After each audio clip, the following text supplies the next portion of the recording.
She's a witch. Shave the witch. That's what she said, holding my old sewing scissors like a joke. But there was nothing funny in the way she stood over me, one hand yanking back my hair, the other raised to cut. I was sitting in the kitchen, in my own house, drinking tea. She didn't scream, she smiled. And that's when I knew. This wasn't about hair. It had never been about hair. When you're 81, people assume you're confused, fragile, easy to manipulate. And I suppose, for a while, I let them believe that. Easier than arguing, easier than crying, easier than admitting the people you raised or let into your family think of you as a burden. But that day, when Bethany stood above me with those scissors, calling me a witch in front of her friends like I was some cartoon villain from her little drama, something cold and sharp moved inside me. Not fear, not shame, something older, something harder. I didn't scream, I didn't cry. I stood up. Slowly, yes, because my knees aren't what they used to be, but steadily. And I looked at her. Really looked. "You think this is funny?" I asked. Bethany laughed. "Oh, lighten up, Helen. It's just a joke. You were the one who said you needed a trim." She waved the scissors like it was all pretend, like we hadn't just crossed some invisible line that people don't come back from. The women at the table, her yoga friends, or book club, or whatever they called themselves, giggled behind their wine glasses. The bottle on the counter was nearly empty. Noon. It was barely noon. "Get out," I said. She blinked. "Excuse me?" Out of my kitchen. She didn't move, not right away. I think she was waiting for me to back down. Maybe she thought I'd apologize, say I misunderstood, offer to make lunch for her guests. But I didn't. I just stood there, with my thin white hair yanked half loose from its clip, tea still warm in my mug, and a silence behind my voice that even she couldn't ignore. "You're not serious," Bethany scoffed. "This is my house, too." "No," I said. "It isn't." There was a pause, a shift. Something about my tone must have landed, because she set the scissors on the table and muttered something to her friends. One by one, they gathered their bags and left, glancing at me like I'd broken the entertainment. Bethany stayed behind, standing in the kitchen doorway, arms crossed. "You're making a big deal out of nothing. I remember when you used to call me Mom." I picked up the scissors, wiped them clean with a napkin, and tucked them back into the drawer where they belonged. "Now, I'm a witch."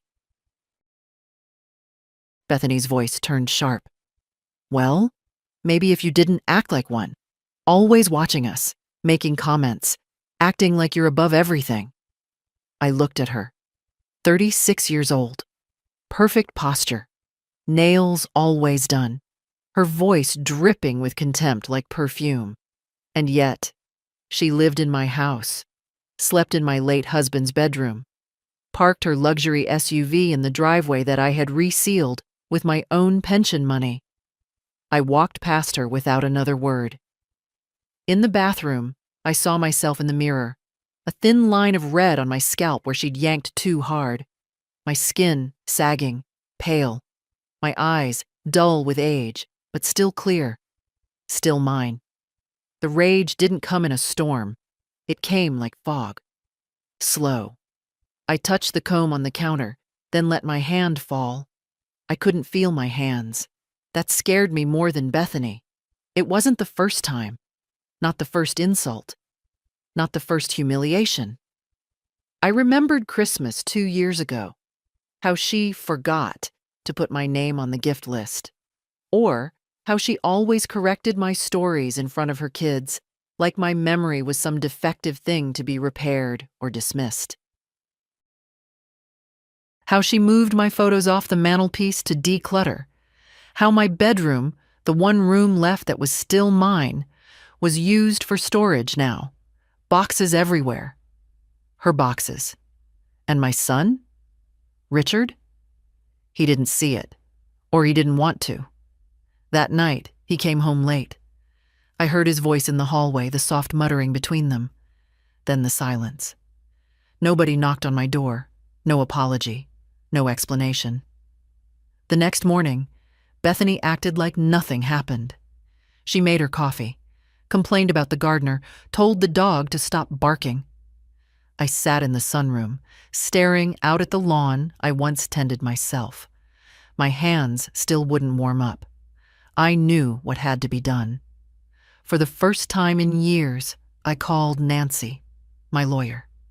She hadn't heard from me since Robert died, but her voice was the same, calm, sharp, capable. I need to make some changes, I said, to my will. There was a pause on the other end of the line. Then, "Of course, Helen, when can you come in?" "Tomorrow." Nancy's office hadn't changed in 20 years. Same brass lamp with the green glass shade. Same wall of leather-bound volumes that probably hadn't been opened since the 90s. Same faint smell of lemon polish and old files. But Nancy herself, she had changed. A little thinner, a little slower. Her voice, though, still had that courtroom bite, the kind that made grown men adjust their ties and second-guess their lies. She didn't ask why I was there. Not at first. She poured me a cup of tea, the good kind with the bergamot, and waited. "I want to amend my will," I said. She looked at me over her glasses. "Tell me everything." And so I did. Not all of it, not yet. Just the facts. How I'd transferred the deed to the house to Richard's name 3 years ago, on the condition that I could live there for the rest of my life. A gift of love, they called it then. We'd had wine. Bethany had smiled and hugged me and said, "Of course you'll always live with us, Mom. This is your home, too." I was so tired after Robert died. Tired of managing the bills, the property taxes, the repairs. Richard said they'd take care of me. I believed him.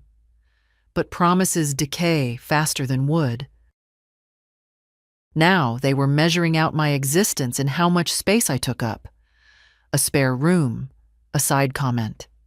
A sigh when I asked for something simple, like a lift to the clinic. Nancy listened without interrupting, just her pen gliding smoothly over the yellow pad. "Do you want to disinherit him?" she asked. I hesitated. That word, so final, so hard. Disinherit, like cutting out a part of your own body. "No," I said. "Not entirely. But I want to make sure he doesn't benefit from treating me like a ghost." Nancy nodded. "You want to place conditions?" "Yes, and I want to protect someone else." "Who?" "My granddaughter, Ellie." Nancy smiled faintly. "The one who always sends you postcards?" "Every month since she was 11. I smiled too, just for a second. "She's different. She sees me, not just what I can give." We discussed terms, legal language, trusts, life estates, things I barely understood, but Nancy made it sound manageable, like armor, tailored to fit. By the time I left her office, the sky had darkened. Late October, early dusk. I wrapped my coat tighter and walked slowly to the bus stop. Richard had stopped offering me rides months ago. Said it was out of the way. At home, the house was quiet. Bethany must have been out. Richard was probably still at work. I took my tea to the sunroom and sat in the silence, letting the cold settle into my bones. There was a photograph on the bookshelf.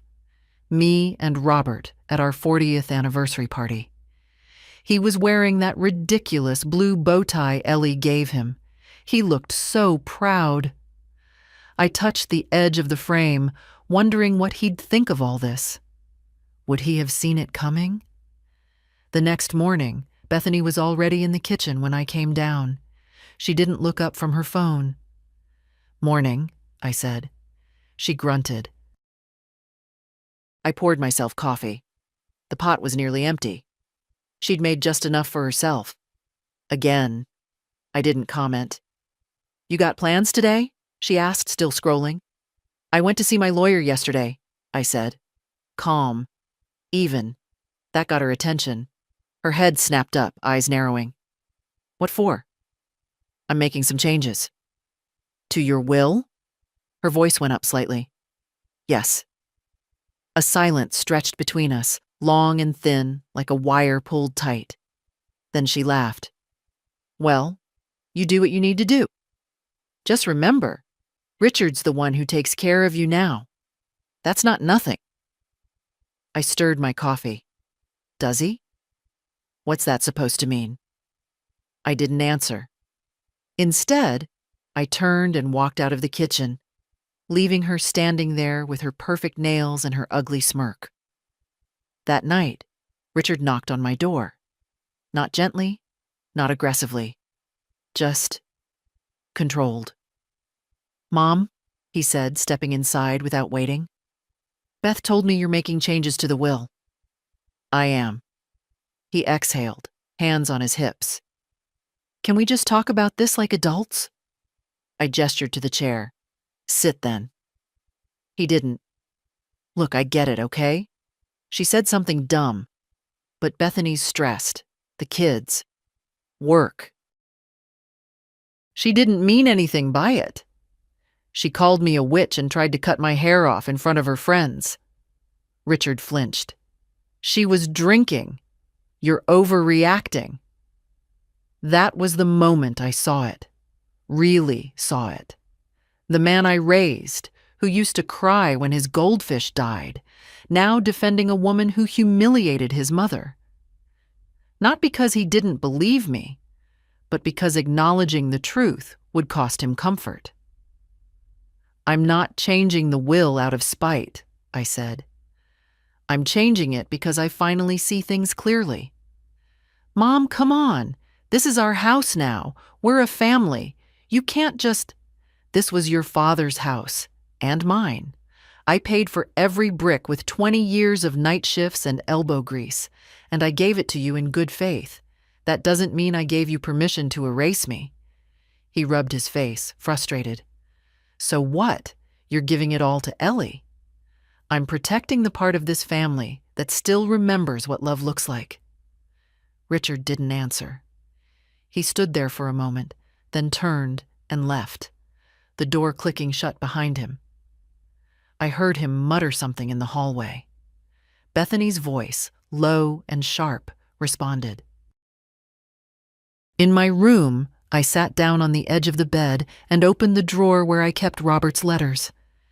I didn't read them, just held the top one in my hands, feeling the paper soften with age, with time, with memory.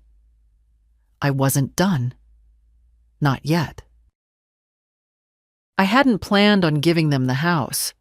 Not originally. It was Robert's idea years before he passed, when the arthritis in my hands started making it harder to open jars or thread a needle. He said we should think ahead, before things got difficult, before we became a problem. "We'll give Richard the house," he said one evening, the way some people talk about giving away an old couch. "Put it in his name, but with a clause. Life estate. You'll stay here as long as you need." I remember folding the laundry when he said it. I kept smoothing the same towel for minutes, not looking up. "And you think they'll just take care of me?" I asked. "Of course," he said. "He's our son." Funny how men say that like it's a guarantee, like blood is a shield against selfishness. But I loved Robert, and I trusted him. So we did it. Signed the papers. Moved the deed. Put in the clause. Bethany cried when we told them. "Oh my God, Helen, are you serious? This is so generous. You'll always have a place here." She hugged me. She cried. And I was naive enough to think she meant it. The first year was fine. I had my room, my routines. They asked me to join dinners, occasionally asked for advice. Ellie was still living at home then, and she'd come into my room in the evenings, lay on my bed, and tell me about school, about boys, about dreams. Those were the good days. I clung to them like a coat in winter. But then Ellie left for college, and everything shifted. My room became a catch-all for boxes. My chair in the living room was moved temporarily to make space for a new sound system. Bethany started buying that awful synthetic air freshener that made my eyes sting. "The house needs a more modern scent," she said. Richard, meanwhile, became quiet, distant. When I asked for help fixing the leaky faucet in the laundry room, he sighed. "Mom, just call someone. I'm swamped." I started calling people less, asking for less, shrinking little by little into the cracks of the house I'd built. And then came the comments. Bethany liked to say them lightly, with a laugh. "Helen, you really wear that same cardigan every day? Helen, you've already told that story twice this week. Helen, maybe it's time to try a shorter hairstyle. Something less old-fashioned." It was like being pricked by invisible needles. Never enough to scream, but always enough to bleed. Until the day with the scissors. That day wasn't just about humiliation. It was a declaration, a power play. She wanted to prove to herself and her friends that I was nothing, that my presence in the house was tolerated, not valued. And Richard, well, his silence afterward confirmed it. He knew what she'd done, and he let it be. The day after he confronted me in my room, I started sorting through the old files. Bank statements, receipts. I'd helped them more than I remembered. The down payment on Richard's first car, the contribution to their wedding, the check I wrote when Bethany lost her job in 2012 and they couldn't pay the mortgage. "Just until we're back on our feet," they said. I never asked for repayment. I didn't want gratitude. I wanted decency. That same week, I met again with Nancy. We set up the formal changes, the will, the trust, the notification timeline. We even discussed what to do if they tried to contest it. I left nothing open to interpretation. As I left her office, I saw a sign across the street. Sunridge Assisted Living, free tours today. I don't know why I crossed. I think I needed to see if I had options, a place of my own. Not a prison, but a choice. The building was warm, bright. A woman named Claire gave me the tour. She didn't speak to me like I was slow, didn't smile with pity. She pointed out the library, the garden, the kitchenettes in the private apartments. "You'd have your own keys, of course," she said. "It's your home." I stood in one of the sample rooms, sunlight pouring through the window, and felt something I hadn't in years. Space. No tension humming in the walls. No muffled voices behind closed doors. No air freshener hiding disdain. I took the brochure and left without saying anything. That evening, I cooked for myself. Just for me. An omelet with mushrooms and herbs. Simple, but made the way I like. I set the table for one, lit a candle, sat down slowly, feeling the ache in my knees and the steadiness in my hands. Bethany came home late. She glanced at the table and laughed. "Fancy." "I wanted a quiet dinner," I said. She raised an eyebrow. "You could have joined us." "I wasn't invited." She didn't reply. Later that night, I heard Richard's voice again outside my door. Not shouting, not apologizing, just whispering. Always whispering. And that's when I knew. They didn't think I had any power left. They thought they'd won. They had no idea what was coming. When I walked into Nancy's office that Friday, I brought more than documents. I brought a decision. Not just to amend my will, not just to shift money around or scratch out names. I came ready to reclaim my dignity. On paper, in ink, under seal. Nancy closed the door behind me and gestured toward the same chair. Ready? I nodded. No more loopholes. We went over everything line by line. The clause that allowed me to live in the house had always been conditional on mutual respect, though we both knew respect is hard to measure in court. Now, we added a formal life estate revocation trigger. Any attempt to remove me from the home or cause me mental or physical harm would terminate the agreement. If they ever so much as try to force you into a home, Nancy said, tapping the clause, they lose everything. Next, the inheritance. I left Richard a nominal amount, enough to make it clear he hadn't been forgotten, but also that he hadn't earned more. The rest, including the house, after I'm gone, savings, bonds, and the contents of the antique safe Robert hid in the back closet, would go to Ellie. Through a trust, managed by a professional executor, not Richard. And what if they contest this? I asked. They can try, Nancy said, but the documents are clear, and your competence has been assessed. I'll have Dr. Lanning file the evaluation next week. You're of sound mind, Helen. They won't be able to say otherwise. That hit harder than I expected. Sound mind. As if that alone needed proving. For years, I'd allowed myself to be seen as harmless, gentle, fading, and that had made me invisible. I signed the papers, page after page, the weight of the pen steady in my fingers. It was done. Walking back home, the leaves crunched under my shoes like old memories, gold and brown, breaking down into the dirt. The air smelled of smoke. Someone burning brush down the road. It reminded me of childhood, autumns in Vermont. My mother baking pies, not to please anyone, but because she loved the scent of cinnamon in the air. When I got home, Bethany's car was in the driveway. I expected silence, cold glances, the usual performance. But I found her at the kitchen table, flipping through a stack of magazines. Lawyer again? She asked, without looking up.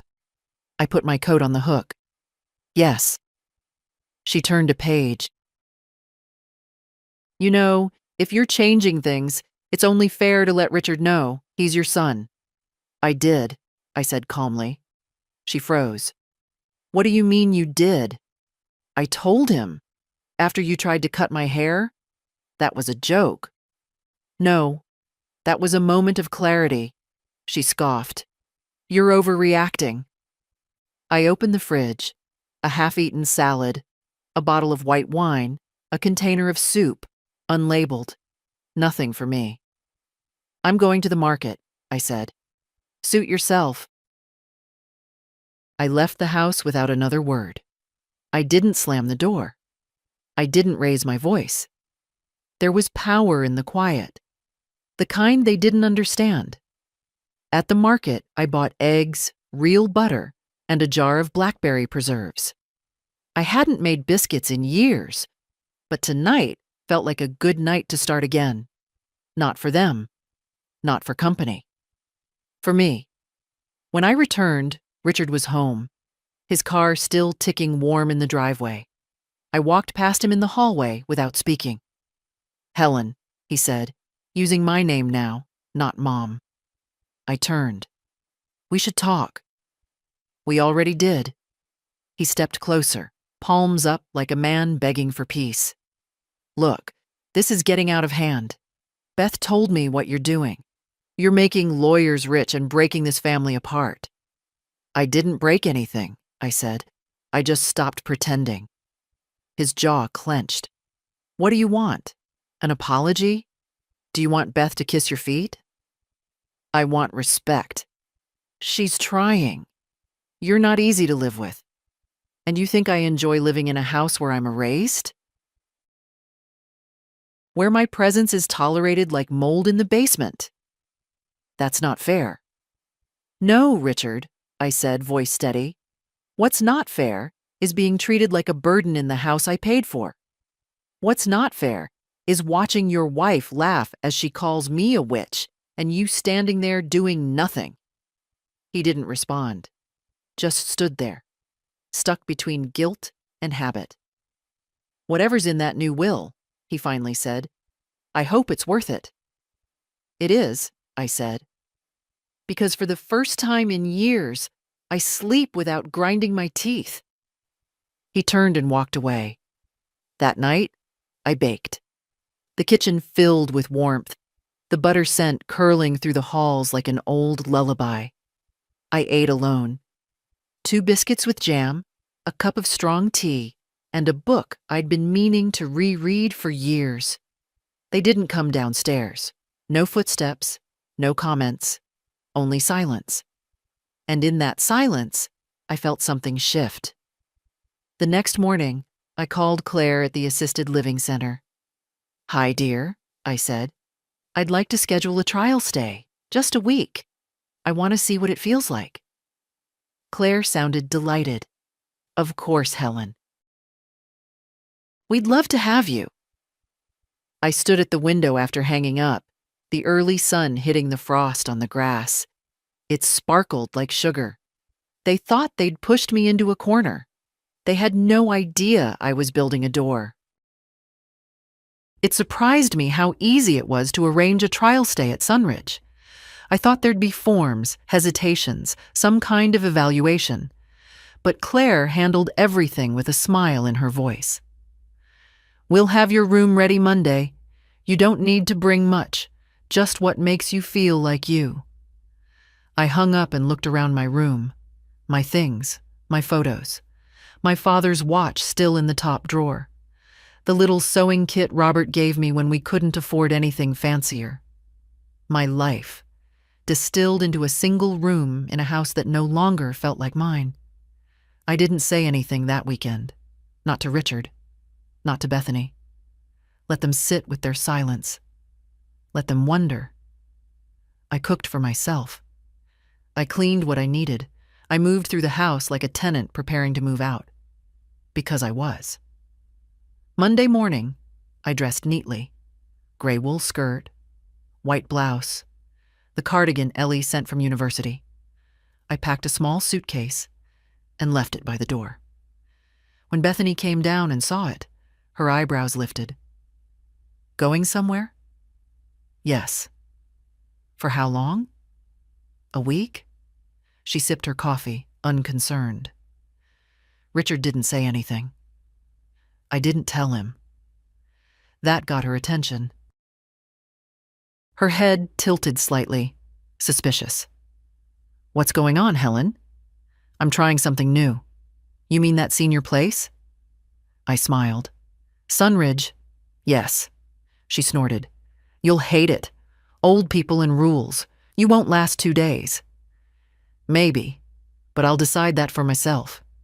She leaned against the counter. So, what? You're leaving us? I'm giving myself space, something you and Richard seem unwilling to offer.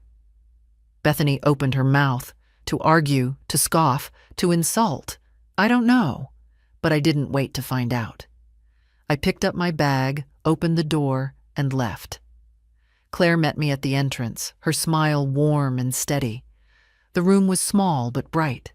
A clean bed, a window that faced the garden, a reading lamp already lit.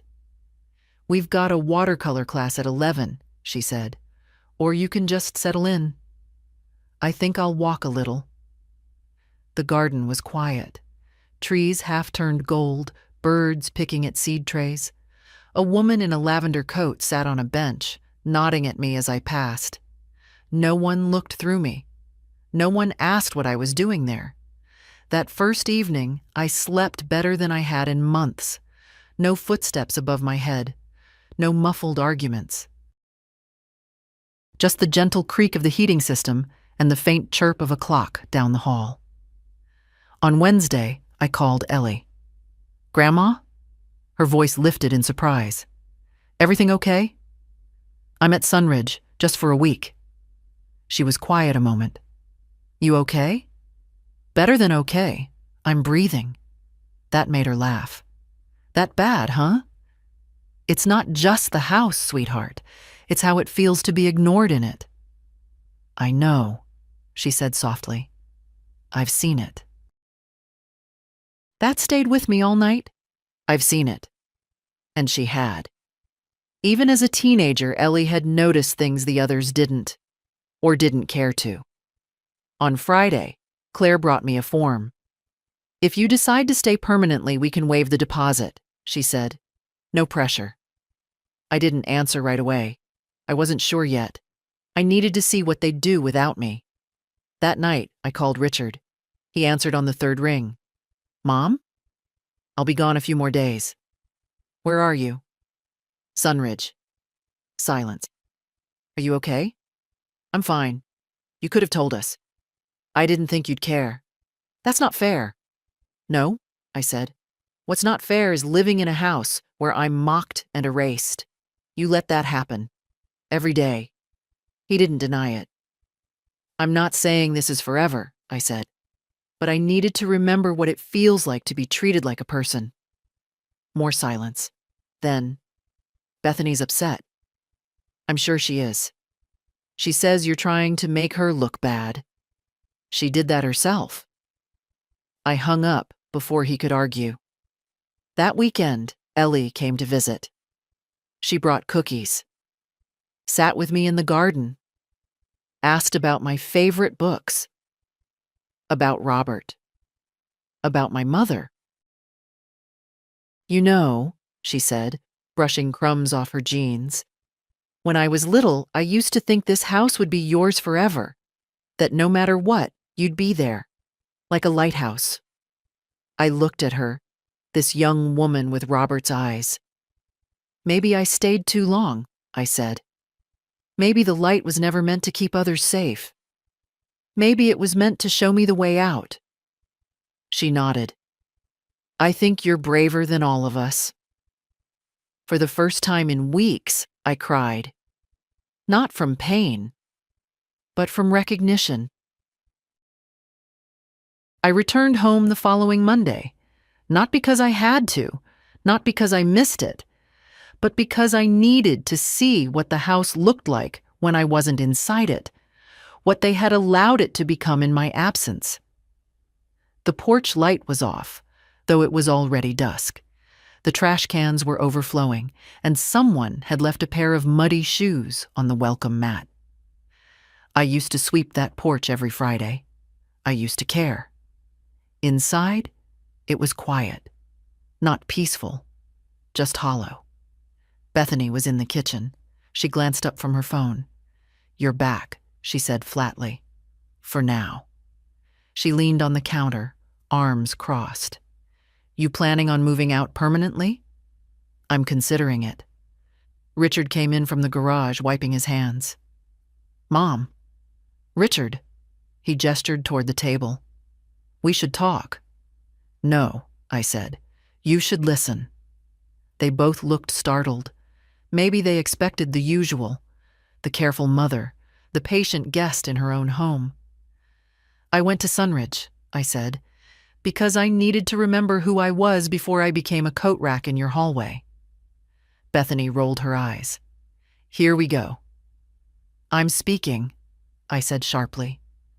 She shut her mouth. You've both treated me like a placeholder. A nuisance. I can't even sit in the living room without feeling like I've invaded your space. You used my room for boxes. You moved my pictures. You made jokes about my clothes, my memory, my presence. And the moment I dared assert myself, you mocked me. You tried to humiliate me in my own kitchen. Bethany scoffed. It was a joke. No, I said. It was a warning. You thought I'd stay quiet. You thought I'd keep shrinking. Richard looked at the floor. I continued. I have rewritten my will. I have removed your names from everything except a token share. The house will go to Ellie. The money too. And I have full legal protections in place for the remainder of my life. Any attempt to pressure, evict, or coerce me will result in immediate forfeiture of what little remains. Bethany went pale. You can't do that, she said. I already have. Richard looked up. Mom, this is our home now. No, I said, standing straighter than I had in years. This was my home. I let you in, and you mistook that for surrender. They didn't speak. I'll be moving out within the month. Sunridge has offered me a unit. You're going to live in some retirement dorm? Bethany snapped. I'm going to live somewhere I'm respected. That's more than I can say for this place. You're punishing us. No, I said. I'm freeing myself. I turned and left them there. In my room, I began packing slowly. Not everything, just the pieces of my life that still felt like mine. Letters, photos, a blanket I knitted the winter Robert died, my books. Ellie called that night. How did it go? I told them. How did they take it? Like people who thought I'd never learn to say no. She was quiet for a moment. Then, I'm proud of you, Grandma. I wish it hadn't come to this. Maybe it always would have. The next morning I went to the garden. My garden. The rose bush was overgrown, the lavender dry. I hadn't tended it in weeks, but it still grew. Wild, stubborn, like me. That afternoon, Bethany tried to corner me. You're really going to leave everything to her? I am. She's a child. She's the only one who ever asked me how I was doing. You're tearing this family apart. No, I said. You did that. I'm just refusing to hold the pieces anymore. She stared at me, eyes full of fury she didn't dare unleash. You're going to die alone in that place. Better alone with peace than surrounded by people who can't stand the sound of my breath. She turned and walked out, slamming the door behind her. I stood there, hands shaking. Not from fear, but from clarity. I had one final thing to do. I pulled out the audio recorder Ellie gave me 2 Christmases ago. Just in case, she'd said. I'd never used it. Until now. I pressed record. This is Helen March, age 81. I am of sound mind. This recording is for documentation only, not to be used unless necessary. And I told the story. All of it. From the first time Bethany moved my chair without asking. To the morning I found my framed photo in the hallway closet. To the day she tried to cut my hair and called me a witch. I spoke until my throat was dry and my heart felt lighter. Then I saved the file, labeled it, and emailed it to Nancy. Just in case. Her name was Marion, and she lived 4 houses down. We met in 1984 at a church fundraiser. I remember it because Robert forgot his wallet and had to borrow $5 from the church offering plate. Marion laughed so hard, she spilled lemonade on her shoes. She'd been my friend ever since. I hadn't seen her in months, not since her hip surgery in the spring. I'd meant to visit. I told myself I'd call. But weeks slipped by the way they do when you're surviving instead of living. Now, I needed someone who remembered who I used to be. I walked down Maple Street slowly, feeling every step in my joints. The air smelled of cut grass and something sweet, someone baking. Marion's house still had the white porch swing her husband built in '91, before the stroke took most of his speech. He passed 5 years ago, but she still kept his reading glasses on the side table by the couch. She opened the door before I could knock. Helen March, she said, narrowing her eyes. If you're a ghost, you've aged well. I smiled. I'm sorry it took me so long. She stepped aside. Come in. I just made coffee. It's terrible. The living room was the same as always. Quilted pillows, old doilies, shelves of paperback novels with cracked spines. Familiar, unapologetically so. We sat across from each other, steaming mugs between us. She looked at me over the rim of her cup. "You look like hell," she said gently. "I've been living in it." She didn't laugh. I told her everything about Bethany, the scissors, the whispers, the silence, the decision. Marion didn't interrupt. She didn't offer pity or advice. She just listened, the way only someone your age can, someone who knows how small things grow into grief. I kept making excuses, I said. For them. For him. Of course you did. You loved him. I still do. That's not the same as letting him walk over you. We sat quietly for a while. Finally, she leaned forward. "Do you remember when Robert had his gallbladder out and I brought over that apple cobbler and you were crying in the laundry room?" I blinked. I hadn't thought about that in years. "You told me then, I feel like if I don't stay strong, the whole house will fall apart." And I said, "Then maybe it needs to." I smiled, barely. "You always had a talent for well-timed cruelty." "Not cruelty," she said. "Truth. Helen, some things aren't worth holding up anymore. You did your job. You mothered. You kept the lights on. You stitched the family back together 100 times. And now it's unraveling anyway. Let it." "I'm afraid." "Of what?" "That he'll never speak to me again." Marion's eyes softened. "Then let him be silent. You've had enough noise." We didn't say much after that, but when I left, she held my hand longer than she had to, and I felt less alone. When I got back home, there was a box outside my door. A plain cardboard box, taped closed. No note.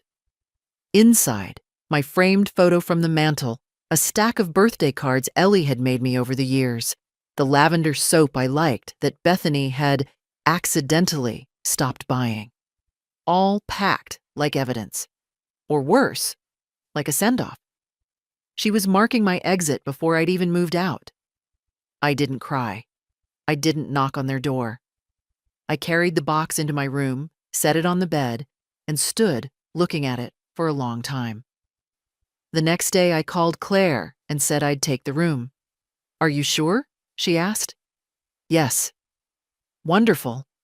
We'll prepare everything for the move next week." I started packing the next morning in earnest, not hiding it anymore, not delaying. Richard watched from the hallway. "Is this really what you want?" he asked. "No," I said. "But it's what I need." "You're choosing strangers over family." "I'm choosing myself." He didn't answer. He just stood there while I folded my shawls, one by one, into the suitcase. Bethany didn't say a word the rest of the week, but she started leaving lights off, taking the last of the milk, forgetting to unlock the front door when I went out to the mailbox. I documented everything: time, date, incident. I wasn't just leaving, I was building a record. Nancy had asked for it, just in case. Saturday night, I received an email from Ellie. "Grandma, I can help with the move next week. Just tell me when to show up, and don't worry. I already told Dad not to make this harder than it already is." I don't think he heard me, but I said it anyway. "Love you." I read it twice, then again. Then I sat on the edge of my bed and let myself cry. Just a little. For what I'd lost. And what I was finally reclaiming. The week leading up to the move was a silent war. Bethany didn't speak to me once. She passed me in the hallway as if I were a draft in the house. Something to tolerate, not acknowledge. Richard kept his distance too, but his presence lingered everywhere. Doors closed louder. Lights went out quicker. Even the dog seemed to sense it, watching me with confused eyes from the living room rug. Tuesday morning, the heat didn't come on. It was mid-October, and the mornings were cold enough now to bite. I waited an hour, then checked the thermostat. Set to 70. Nothing. By 10, I was wrapped in 2 cardigans and sitting at the kitchen table when Bethany came in with her phone and a scarf, like she was about to go shopping. "Heat's not working," I said. She didn't look up. "Huh? Can you call someone?" She glanced at me then. "We've had to cut back. Gas bills are high. We're not heating unused spaces." "Unused? You're moving out, aren't you?" Her voice was flat. "Can't waste money on empty rooms." I stared at her. "I'm still here," I said. She smiled without warmth. "For now." I didn't argue. I went back to my room, turned on the small space heater Ellie had given me last Christmas, "For emergencies, Grandma," and made a note in my notebook. Heat disabled. October 17th, 9:12 a.m. The next day, the fridge was nearly empty. Half a carton of milk. A container of cut-up pineapple. Clearly not for me. No eggs. No bread. I'd done the grocery shopping for this house for 40 years. Now, suddenly, there was nothing for me. I opened the pantry. All the cans I kept, tuna, beans, soup, gone. I checked the trash. Labels from my things, peeled and thrown away. Bethany wasn't subtle. She didn't need to be. I wrote it down. That evening, I made oatmeal in the microwave, ate it in my room. When I opened the door to take my mug to the kitchen, I found Bethany standing in the hallway. "Helping yourself now?" she asked. "I bought that food. You didn't pay for last week's." I stared at her. "Do you want a receipt?" She leaned against the wall. "Don't be dramatic. It's just housekeeping. You're almost gone." "Is that how you talk to your mother-in-law?" "No," she said. "That's how I talk to tenants who've overstayed." I closed the door gently. I didn't raise my voice. I didn't argue. I simply walked back to the desk, opened my recorder, and documented the exchange. Every word. Nancy had told me. Build a timeline, not just for court, for yourself, so you never doubt what you went through. I doubted so much over the years. Maybe I was too sensitive. Maybe I imagined the slights. Maybe they didn't mean it that way. But the thing about people like Bethany is, they don't leave bruises. They leave confusion, shame. They gaslight you so long you start to think the flickering light is your fault. Not anymore. That Thursday, I went to the bank to transfer the remainder of my joint account into my private trust.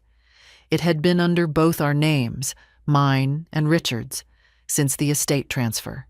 He hadn't touched it in months, but I knew better than to leave it open. The teller was a kind woman, maybe in her 40s. She looked at my ID, then at the paperwork I'd brought from Nancy. "Big changes," she said with a smile. "Yes." "Congratulations," she added. That startled me. For what? For doing what most people wait too long to do? I didn't ask how she knew. I just nodded. When I returned home, a new lock had been installed on the hallway linen closet, the one where I kept my towels and extra blankets. I stood in front of it, heart pounding. Bethany walked by, sipping tea. "Richard says we need to start organizing things," she said casually. "Make space." "That's my closet." "Not anymore." I didn't say a word. I simply went to my room, recorded the date and time, and emailed Nancy the update.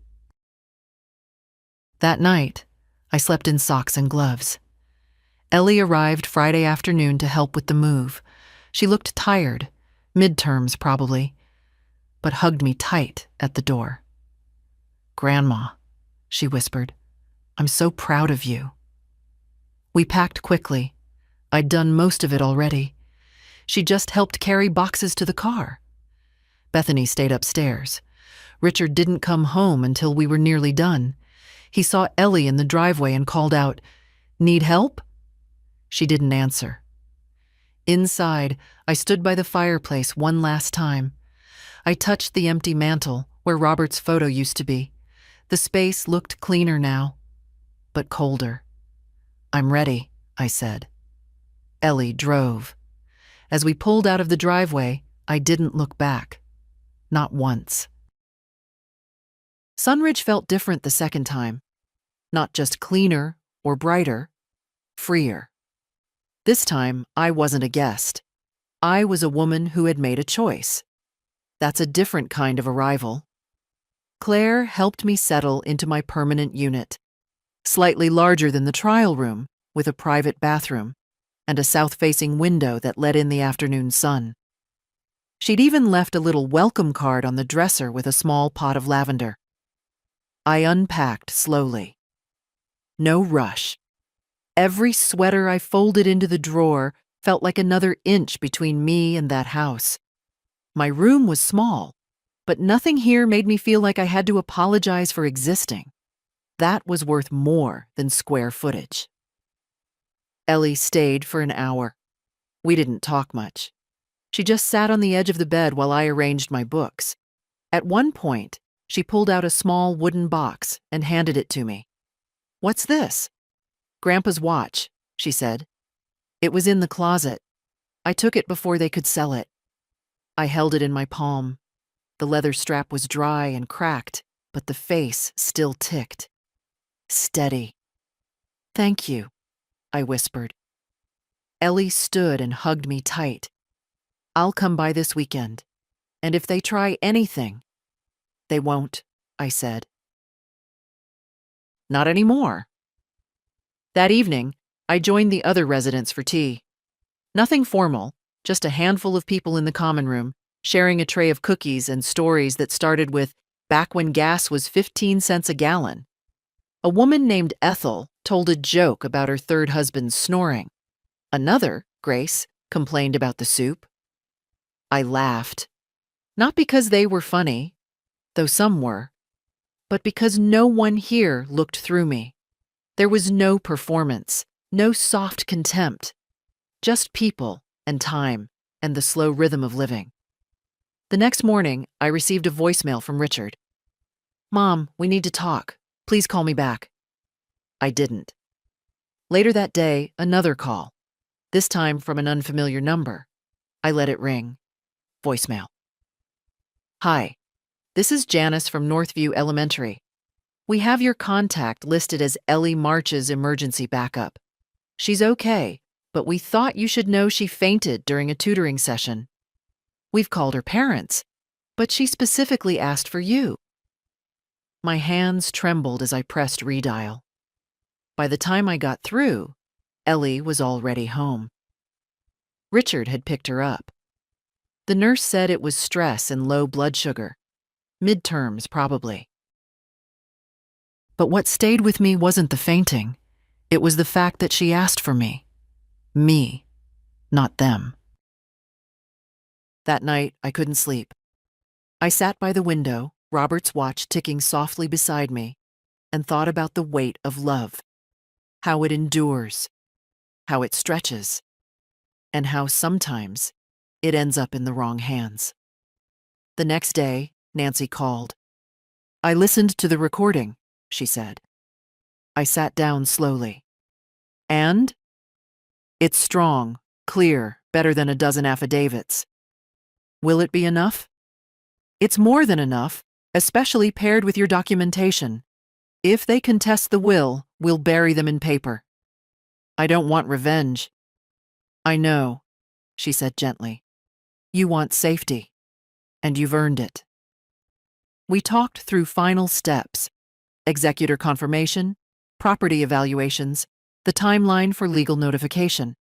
Everything was in motion now. No more drafts, No more what ifs. That afternoon, I received an email from Richard. Mom, I understand that you're angry, but please don't let this get out of hand. We can talk. You don't need to go through lawyers. Just come back. We'll fix it. There was no apology, just fear. I replied with one line, "My lawyer will be in touch." Then I closed the laptop and poured myself a glass of orange juice. Friday, the doorbell rang. Claire answered. It was Bethany. She stood in the hallway like someone trying to enter a hotel she hadn't booked. "She's not expecting you," Claire said. "I'm her daughter-in-law. She didn't list you as an approved visitor. I just want to talk." Claire smiled politely. "I'll check." She knocked on my door. "Do you want to see her?" she asked. "No." Claire nodded. "I'll tell her." I heard murmurs, then footsteps, then silence. That night, I lay in bed and thought about power, how it changes hands, sometimes slowly, sometimes in a single word. No. That word had saved me. They say when someone shows you who they are, believe them the first time. I used to think that was just a bitter saying, something people said after years of regret. But now I think it's a warning, a quiet one, the kind most of us ignore until it's too late. Richard showed me who he was the night he defended Bethany over me, and again when he said nothing after the scissors, and again when he let the heat stay off. Still, part of me wanted to believe there was something left, a sliver of the boy who used to leave daisies in a cup on my nightstand when I was sick, the boy who couldn't sleep unless I tucked him in. So when he called again the next week, I answered. "Mom." "Richard, you blocked Bethany." "I didn't block her. I declined her visit. There's a difference." He sighed. "She wants to apologize. I'm not interested in her performance." He was quiet. "I listened to the recording," he said finally. I froze. "How?"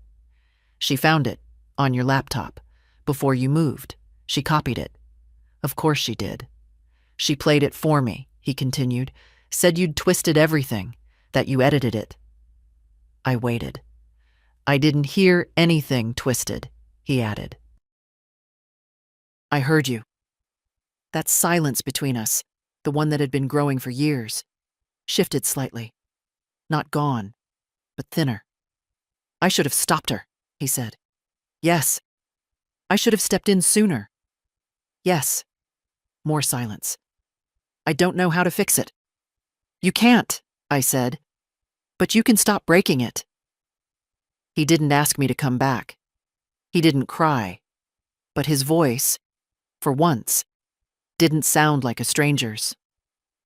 After we hung up, I sat by the window again. The trees outside were nearly bare now, just a few stubborn leaves hanging on, like old habits. That Sunday, Ellie came over with a small duffel bag and a tired smile. "Weekend off," she said. "Figured I'd spend it somewhere sane." We watched a movie on the tiny screen in the lounge, ate cookies that were too sweet, laughed too loud. Claire walked by and winked. When the credits rolled, Ellie turned to me. "Dad's been weird," she said. I raised an eyebrow. "Like, actually listening. He asked how I was doing. That hasn't happened since I was 12. I said nothing. "Do you think he's sorry?" "I think he's waking up." She nodded. "I hope he stays awake." That night, I got an email from Nancy. Subject: Court Notice Helen. Just a heads up. Bethany has filed a motion to challenge the amended will. Claims undue influence and mental incapacity. It's weak. We'll crush it. But we'll need to go to court. I stared at the screen. She was still trying, still clawing. But I wasn't afraid. Monday morning, Nancy called again. "She's angry," she said. "But she's sloppy. The motion contradicts itself, no evidence, no doctor's statements, just noise. Let her make noise, I said. We'll file a response by the end of the week. The hearing was scheduled for 2 weeks later. Nothing dramatic, just a preliminary session. But it meant I'd have to see them both again. Bethany, Richard, maybe even Ellie. I wasn't sure what I felt. Dread? Closure? I told Claire about it while we watered the plants in the sunroom. She sounds like the type who won't stop until someone stops her, Claire said. She's never been stopped before. Well, she said, patting my hand, then maybe it's time. I smiled. Later that day, I received a letter, handwritten, no return address, just my name. Inside, 1 page. Helen, you were right. About everything. I was cruel. I thought I was protecting what was mine, when really I was just afraid of losing control. You're not a burden. You never were. I don't expect forgiveness. But I wanted you to have the words. Bethany. I folded it carefully, not out of sentiment, out of record keeping. I placed it with the rest, the timeline, the emails, the recordings. Let the judge hear everything. Courtrooms are colder than they need to be, not from air conditioning, but from the absence of softness. No curtains, no color, just pale walls, dull wood, and a silence that hums louder than conversation.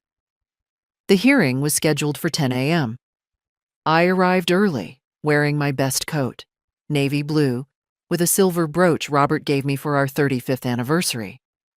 Not because I wanted to impress anyone, because I wanted to feel whole. Nancy met me at the doors. She had a folder under one arm and the look of a woman ready to bite through steel. You look strong, she said. I feel steady. That's more than most. Bethany arrived 10 minutes late, flanked by a young lawyer in an expensive suit that looked like it had never met a client who paid in cash. Richard walked 3 steps behind her, head down. He looked older than I remembered, or maybe just smaller.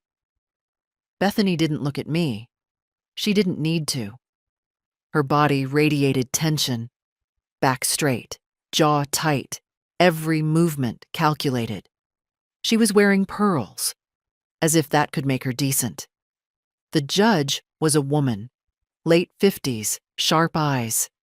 She read through the file in silence, then glanced over her glasses. Let's begin. Bethany's lawyer spoke first.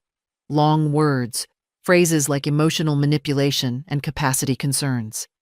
He said I had rewritten my will under undue influence, that I had been isolated, that my sudden departure from the home was erratic behavior. I didn't flinch. Nancy stood next, calm as still water. She presented the recordings, the timeline, the signed evaluations, the notarized statements from staff at Sunridge confirming I was not only lucid, but thriving. Then she played the clip. Bethany's voice. She's a witch. Shave the witch. The courtroom was dead quiet. The judge paused the audio, then looked directly at Bethany. Is that your voice? Bethany didn't answer. Her lawyer leaned in, whispered. She nodded once, curtly. Yes. Context? Bethany cleared her throat. It was a joke between friends. I see, the judge said. Her voice was mild. Her eyes were not. Nancy continued. She brought up the heating issue, the food, the locked closet. She showed the photographs I had taken, the emails I'd sent, the handwritten log with neat, dated entries. Finally, Nancy handed over Bethany's letter. The judge read it twice. Then she folded her hands. I've seen enough. Bethany's lawyer stood. Your Honor, with respect. The judge raised a hand. No. Sit down. He did. This woman, she said, nodding toward me, has presented a detailed, consistent, and legally sound defense of her autonomy. She has supporting documentation, medical evaluations, and direct evidence of verbal abuse. She turned to Bethany. You, on the other hand, have offered nothing but character assassination and indignation. You're angry you were left out of a will. That's not a legal argument. That's a personal disappointment. Bethany opened her mouth, then closed it again. Richard didn't look up. The judge continued. There will be no injunction. The will stands. The trust stands. The disbursement schedule stands. And unless you wish to incur financial penalties, I suggest you do not pursue further appeals. Silence. Then, is that clear? Bethany nodded, barely. The judge turned to me. Mrs. March, is there anything you wish to say for the record? I stood slowly. I just want peace. She nodded once. Then let's give it to you. The hearing ended without applause, without drama, just the soft scrape of chairs and the shuffle of papers being returned to their folders. Outside, the sky was clear, bright blue, cold wind. Richard approached me by the steps. Mom. I didn't respond. She wanted the house, not me. I thought if I kept quiet, it would stay quiet. It did, I said. But it also got cruel. He nodded. I'm sorry. I looked at him. I believe you. His shoulders relaxed. Just a little. But I'm still not coming back, I added. I know. He glanced over his shoulder at Bethany, who was arguing with her lawyer. She'll never forgive this. She doesn't have to, I said. She just has to live with it. Ellie met me at the parking lot. She opened the car door for me like a chauffeur. Well, we won. She grinned. Damn right we did. I smiled. But not because of the court. Because I'd never again need anyone's permission to exist. The Sunday after the hearing, I baked. Not out of celebration. Not out of nostalgia. Out of habit. Quiet hands doing something they remembered. The kitchen at Sunridge wasn't big, but they let us reserve it. I asked Claire for a window of time and brought my own ingredients. Flour, butter, apples from the market, cinnamon. I made the pie the way Robert liked it. Tart, not too sweet, with a crimped edge and a few slices of apple laid like a fan across the top. I didn't need anyone to eat it but me. But once the smell filled the hallway, they came anyway. Marion was first. Is that real cinnamon or that dusty jar kind? Real, I said, sliding a plate her way. She took a bite. Her eyes closed. My God, this tastes like 1962. Then Ethel, then Grace, then the man from down the hall with the navy cap who never smiled until that second piece. We sat around the common table, passing napkins and stories. No one asked about the court. No one asked about Bethany. They knew. Everyone knew. But what mattered more was the warmth in the room, the way Marion laughed so hard she had to hold her stomach. The way Grace dabbed her eyes and said, I forgot what pie with real crust tasted like. I slept that night with the window cracked. The air was cold, but not cruel, just enough to remind me I was alive. Monday morning, Nancy called. All documents are finalized, she said. The county has processed the updates. Ellie's trust is protected. You've got every legal shield we could build. Thank you. You did the hardest part. No, I said. I lived it. You just helped me write it down. Later that week, I received a package. No note, just a box. Inside, the cardigan I used to wear every morning. Folded, laundered, laid carefully over the lavender soap Bethany had thrown out weeks ago. There was no letter, no apology, just that small, wordless offering. Too little, too late, but not nothing. I placed the cardigan on a chair, left the soap in the drawer. I didn't need to hold a grudge to remember the truth. Some debts don't require revenge. They just need distance. Ellie visited the following Saturday.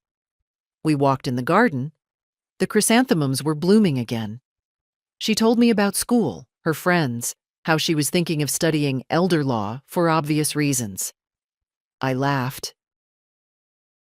"Promise me one thing," I said. "Anything.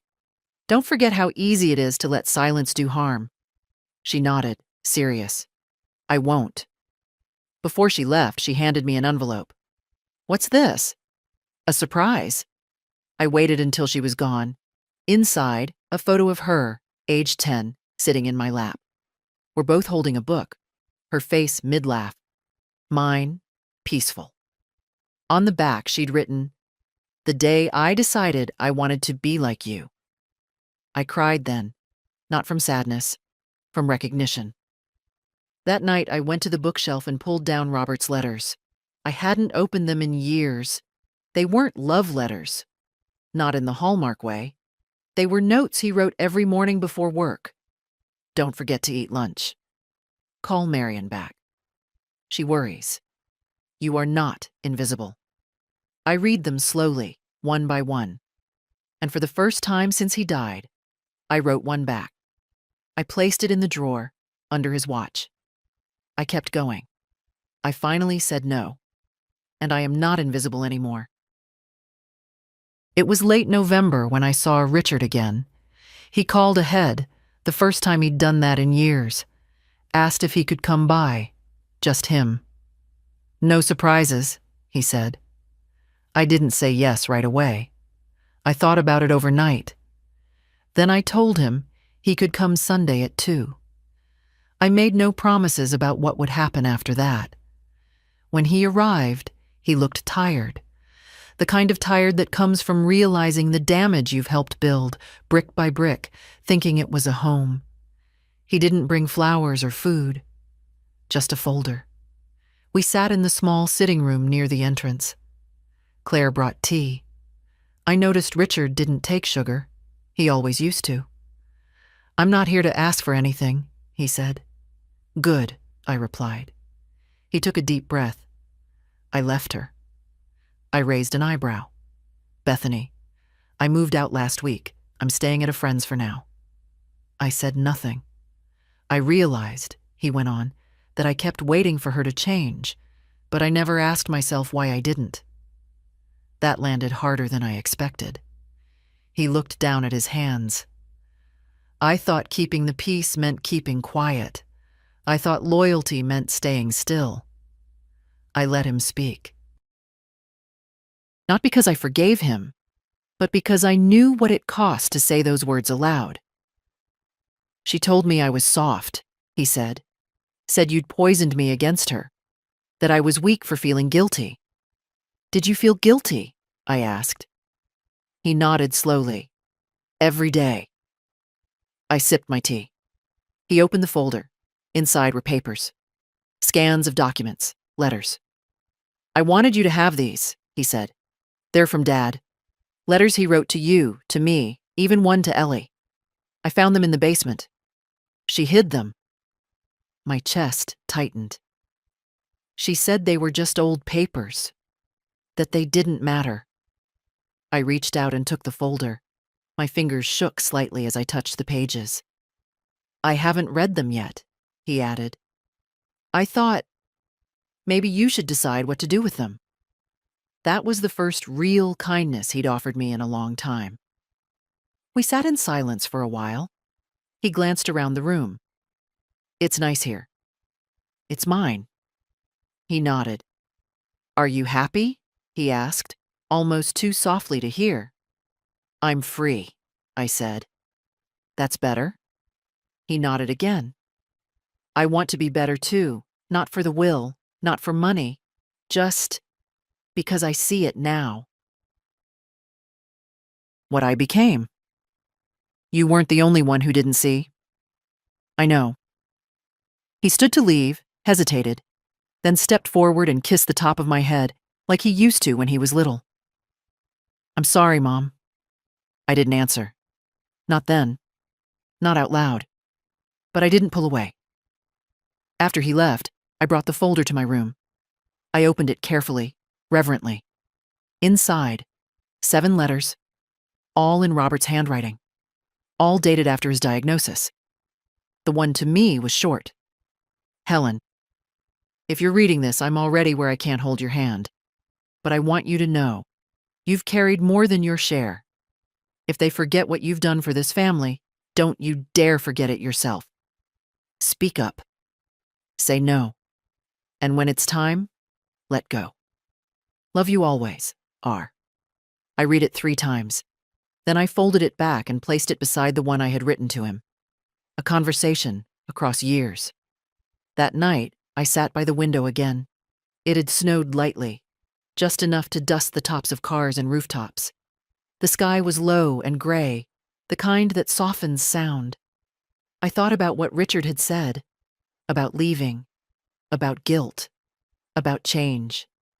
I didn't know if we would ever be close again, but I believed him now. That counted for something. The first Christmas at Sunridge was quieter than I expected.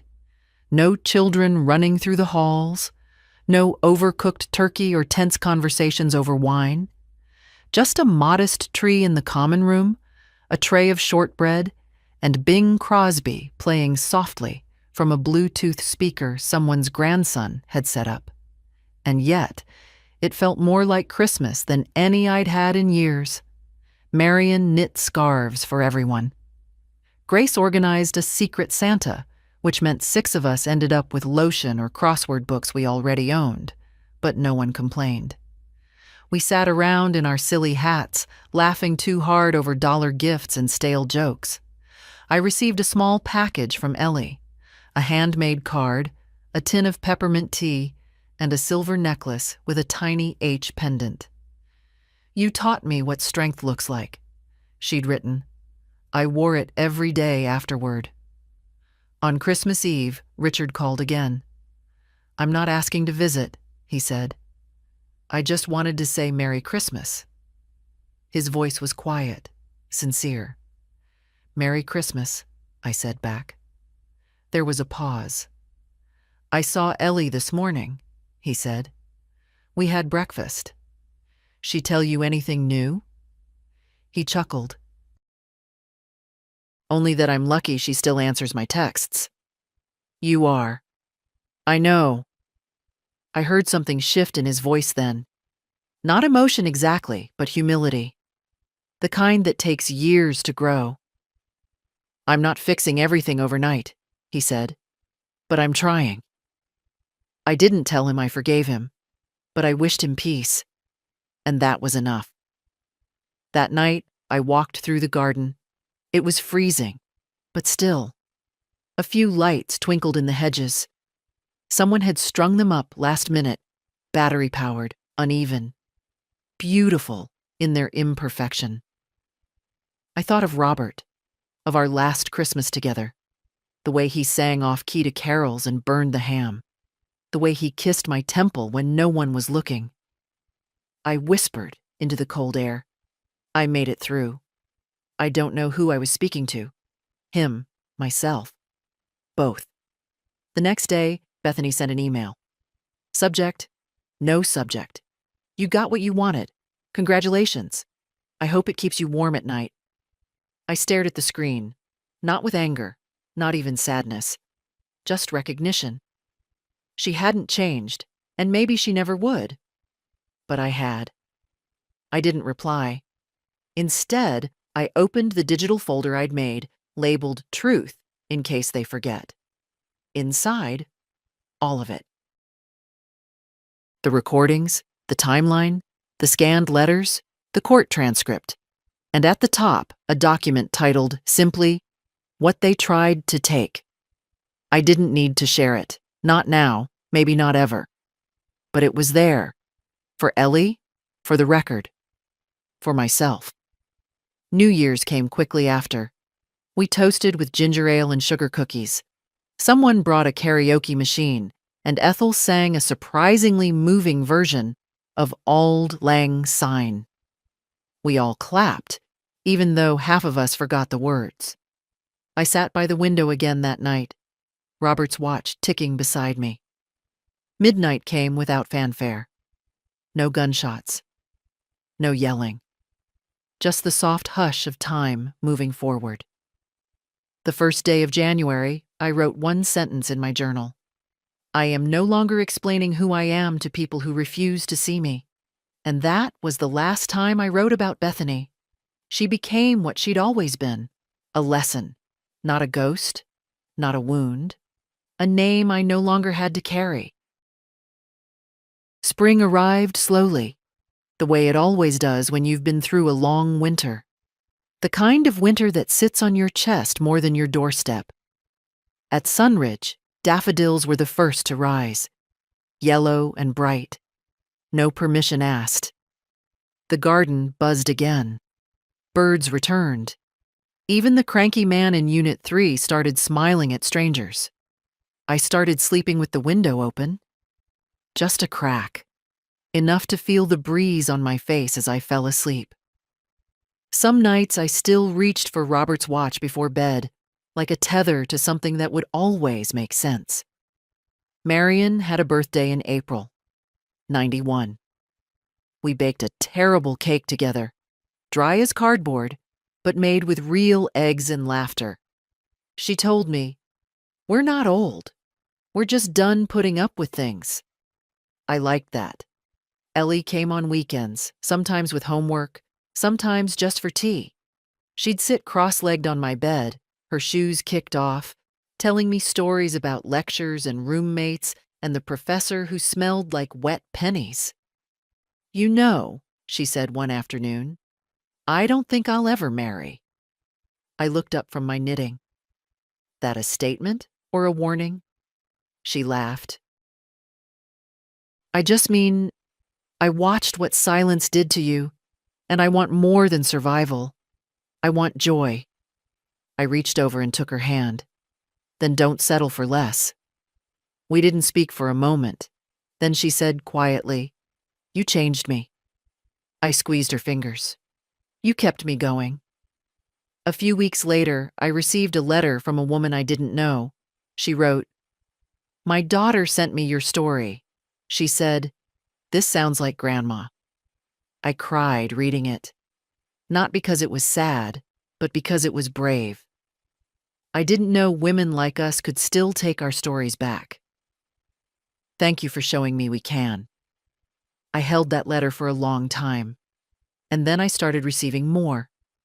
From Kansas, from New Hampshire, from women who had been erased in their own homes, women who had been called burdens, witches, curses, women who once felt they had no name but mom, no right but silence. They thanked me, not for what I lost, but for how I stopped losing. And so I kept writing, not memoirs, not anything fancy, just pages about the garden, about Robert, about the pie that flopped but made everyone laugh, about the girl who fainted in class and still found the strength to stand up for me. I wrote the quiet things, the ordinary things that saved me. Now, every morning, I sit by the window with my tea. I watch the trees shift from green to gold to bare and back again. And I think about everything they took, everything they tried to take, and how none of it, not my name, not my story, not my damn breath, belonged to them. It still doesn't. So if you're reading this, and you've been quiet too long, or small too often, or kind to people who mistook that for weakness, hear me now. You are not invisible. You are not done. You don't have to wait for someone to say you matter. You do. Don't let them silence you.